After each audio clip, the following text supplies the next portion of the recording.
late 1950s, Mount Isa was very much a company town. The company provided healthcare and low-interest home loans.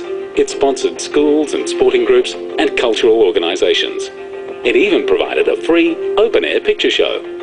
The mines were producing lead, which was concentrated and smelted on-site and exported through Townsville. Zinc, exported as zinc concentrate for further refinement overseas. Silver and high-grade copper, smelted in Mount Isa and further refined in Townsville.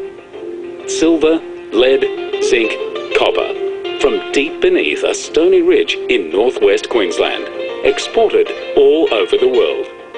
Mount Isa was one of the most important mining operations in Australia.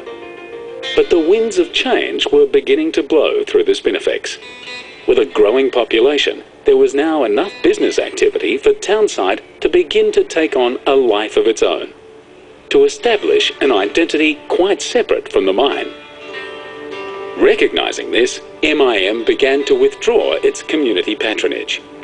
In 1959, the community store, which had been operating under company patronage for 30 years, was closed. In 1964, there was an industrial dispute linked to a reduced lead bonus, working conditions and pay, issues that had been simmering between Labor and management for years. It lasted for 8 months, with claim and counterclaim, picket lines, bitter arguments and violence. The Queensland government declared a state of emergency. The strike brought financial hardship and ruined marriages and friendships. When it ended, many people left the town, but others stayed. Mount Isa recovered and prospered, but the strike had changed it forever.